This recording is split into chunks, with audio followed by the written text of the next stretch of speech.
देणाऱ्याने देत जावे, घेणाऱ्याने घेत जावे, घेता घेता इतके घ्यावे, देणाऱ्याचे हात घ्यावे,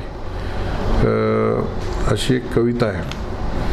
आणि माननीय अशोक चव्हाण साहेब सातत्यानं घेणाऱ्याच्याच भूमिकेमध्ये आहेत. गेली 72 वर्ष झाले त्यांच्याकडं नांदेड शहराची सत्ता आहे. आपल्याला माहीत आहे की माननीय एकनाथ शिंदे साहेब देणारा व्यक्ती म्हणून या महाराष्ट्रामध्ये प्रसिद्ध आहे.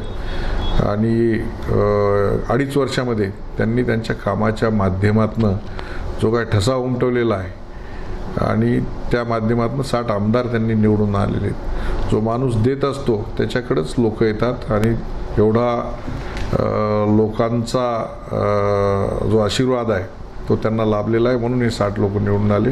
परंतु माननीय अशोक चव्हाण साहेबांच्या घराण्यामध्ये गेल्या 72 वर्षापासून सत्ता आहे. त्याच्यापूर्वी रामदास कदम भाई आमचे पालकमंत्री असताना त्यांच्या म्हणण्यावर आम्ही गोदावरी शुद्धीकरणाची योजना मोहीम राबवली होती. महानगरपालिका तेव्हाही चव्हाण साहेबाकडेच होते. 20 कोटी रुपये दिले. परंतु आपल्याला माहीत आहे की यांच्याकडे मोठं टोळकं आहे ठेकेदारांचं. नांदेड शहराला कितीही पैसे आले, कधीही बघा नांदेड शहर हे बकालच आपल्याला दिसतं. हे टोळकं सगळे पैसे फस्त करतं. त्या पवित्र गोदावरीमध्ये जे काही जाणारं ड्रेनेजचं पाणी आहे ते आजही ड्रेनेजचं पाणी बघा त्या गोदावरीमध्ये जातं. ते 20 कोटी रुपये फस्त करून टाकले. तर जे काही महानगरपालिकेला येतं ते सगळं टेंडरच्या माध्यमातून, गुत्तेदारीच्या माध्यमातून, पर्सेंटेजच्या माध्यमातून फस्त केलं जातं.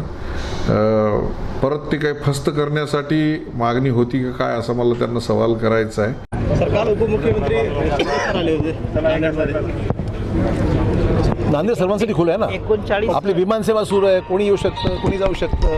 पण नांदेडला काहीतरी देऊन जा असं म्हटलं पाहिजे. जो कोणी पाहुणा येतो बाहेरून त्यांनी नांदेडला यावं, त्यांचं स्वागत आहे. पण जाता नांदेडला काही देऊन जावं.